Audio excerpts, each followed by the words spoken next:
Mga idol, kumusta na kayo? Okay lang ba kayo dyan? Nya! Mga idol, mayroon na naman akong kwento sa inyo. Ang itim. Nya!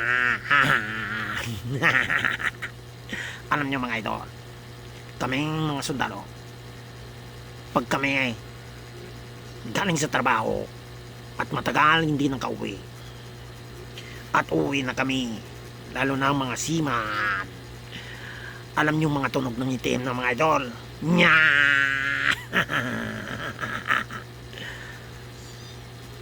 Pag bago pa lang umuwi ang isang tao mga idol o isang seaman, ang tunog ng itim ganito mga idol.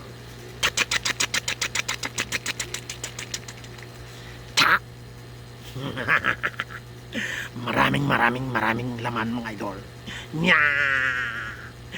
Pero mga idol, pag bumalik na 6 months o isang buwan na bumalik sa trabaho, alam mo ang tunog ng itim mga idol.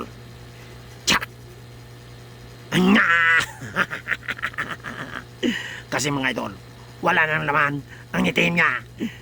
Nya!